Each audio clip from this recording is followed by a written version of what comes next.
பாஜக வந்து 23 தொகுதிகளுக்கான அந்த வேட்பாளர்களையும் வந்து அறிவித்து இருக்கிறார்கள். இதில் வந்து 19 இடங்களில் பாஜக நேரடியாக நிற்கிறது.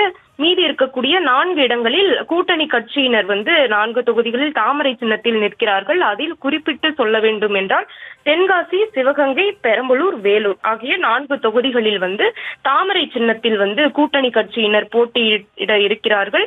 அதில் வந்து குறிப்பிட்டு பார்த்தோம் என்றால் சிவகங்கையில் தேவநாதன் யாதவ் வந்து போட்டியிட இருக்கிறார். அதே போல தென்காசி தொகுதியில் ஜான் பாண்டியன் வந்து களம் இறக்கப்பட்டு இருக்கிறார். இப்படி 4 கூட்டணி கட்சிகளை சேர்ந்த வேட்பாளர்களும் கூட தாமரை சின்னத்தில் வந்து போட்டியிட இருக்கிறார். ஏற்கனவே வெளியான பட்டியலில் கூட வேலூர் தொகுதியில் ஏசி சண்முகம் வந்து போட்டியிட இருக்கிறார் உள்ளிட்ட தகவலானது நேற்றைய தினம் கூட வெளியாகி இருந்தது. இப்படி 15 பேர் கொண்ட அந்த பட்டியலானது தமிழகத்தில் போட்டியிடக்கூடிய பாஜக தரப்பில் போட்டியிடக்கூடிய அந்த பட்டியலானது வந்து தற்பொழுது வெளியாகி இருக்கிறது. நான் முன்பு சொன்னது போலவே பாஜக தரப்பில் 3 பெண் வேட்பாளர்களுக்கு வந்து முக்கியத்துவம் அளிக்கப்பட்டு அவர்களுக்கு வந்து வாய்ப்பானது கொடுக்கப்பட்டிருக்கிறது. அதில் 3 பேருமே வந்து பாஜகவினர் மத்தியிலும் மக்கள் மத்தியிலும் நல்ல பிரபலமான பரிச்சயமான ஒருவர்.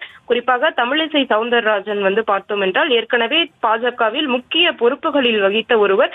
அவர் சமீபத்தில் கூட துணைநிலை ஆளுநர் மேலும் தெலுங்கானா ஆளுநர் உள்ளிட்ட பொறுப்புகளில் இருந்து பதவி விலகிவிட்டு தற்பொழுது ராஜினாமா செய்துவிட்டு தற்பொழுது பாஜகவில் மீண்டும் இணைந்த நிலையில் அவருக்கு தென் சென்னை தொகுதியானது ஒதுக்கப்பட்டிருந்தது. ஏற்கனவே தென் சென்னை தொகுதியில் தமிழிசை சவுந்தரராஜன் போட்டியிட்டிருந்தாலும் கூட தற்பொழுது மீண்டும் அவருக்கு அங்கே வாய்ப்பளிக்கப்பட்டிருக்கிறது.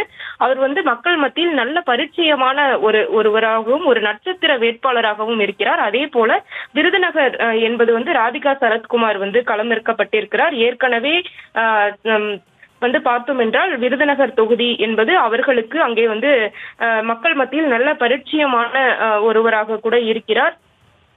அதே போல பார்த்தோம் என்றால் கார்த்தியாயினி கட்சியினுடைய துணை பொதுச் செயலாளராக இருக்கக்கூடியவர், மாநில பொதுச் செயலாளராக இருக்கக்கூடியவர். அவர் வந்து சிதம்பரம் தொகுதியில் வந்து திருமாவை எதிர்த்து வந்து பாஜக தரப்பில் களமிறக்கப்பட்டு இருக்கிறார். அதே போல பார்த்தோம் என்றால் கொங்கு மண்டலத்தில் முகம் தெரிந்த வேட்பாளர்களை களமிறக்கி இருக்கிறது பாஜக என்றே சொல்லலாம்.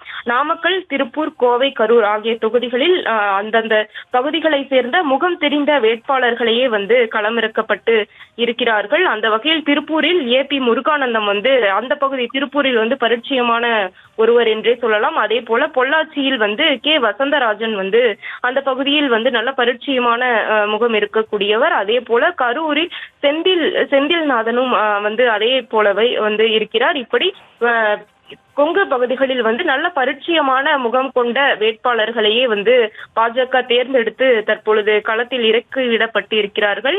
நேற்றைய தினம் வந்து 9 பேர் கொண்ட பட்டியலானது வெளியாகி இருந்தது. அதில் பாஜக மாநில தலைவர் அண்ணாமலை, எல் முருகன், தமிழிசை சவுந்தரராஜன் உட்பட பல நட்சத்திர வேட்பாளர்களினுடைய பட்டியல் இடம்பெற்று இருந்தது. அந்த வகையில் தற்பொழுது வெளியிடப்பட்டிருக்கக்கூடிய அந்த பட்டியலிலும் கூட ராதிகா சரத்குமார், கார்த்தியாயினி உள்ளிட்ட பரிச்சயமான அதே போல நட்சத்திர வேட்பாளர்கள் இடம்பெற்று இருக்கிறார்கள். தற்பொழுது பார்த்தோம் என்றால் இன்று வெளியாகி இருக்கக்கூடிய இந்த பட்டியலில் திருவள்ளூர், சிதம்பரம், நாகப்பட்டினம், தென்காசி ஆகிய 4 தொகுதிகளில் வந்து தனி தொகுதிகளுக்கான அந்த வேட்பாளர்களும் அறிவிக்கப்பட்டு இருக்கிறார்கள். அந்த வகையில் திருவள்ளூர் தொகுதியில் பாஜக தரப்பில் பாலகணபதி வந்து களம் காண இருக்கிறார். சிதம்பரம் தொகுதியில் கார்த்தியாயினி வந்து போட்டியிட இருக்கிறார். அதே போல நாகை தொகுதியில் பார்த்தோம் என்றால் SGM ரமேஷ் வந்து களம் காண இருக்கிறார். அதே போல பார்த்தோம் என்றால் தென்காசி தொகுதியில் ஜான் பாண்டியன் வந்து போட்டியிட இருக்கிறார். தென்காசியை பொறுத்த வரைக்கும் ஜான் பாண்டியன் வந்து அங்கே இருக்கக்கூடிய மக்களுக்கு பரிச்சயமான ஒருவர். ஏற்கனவே அந்த இடத்தில் நிறைய முறை போட்டியிட்டு களம் கண்டு இருக்கிறார். எனவே அங்கே இருக்கக்கூடிய மக்களுக்கு நல்ல தெரிந்த ஒரு முகமாகவே வந்து அவர் இருக்கிறார். அவர் வந்து தற்பொழுது கூட்டணி கட்சியில் இருந்தாலும் கூட தாமரை சின்னத்தில் வந்து அவர் நிற்க இருக்கிறார். இப்படி 15 வேட்பாளர்களினுடைய பட்டியலை பாஜகவானது தற்பொழுது வெளியிட்டு இருக்கிறது.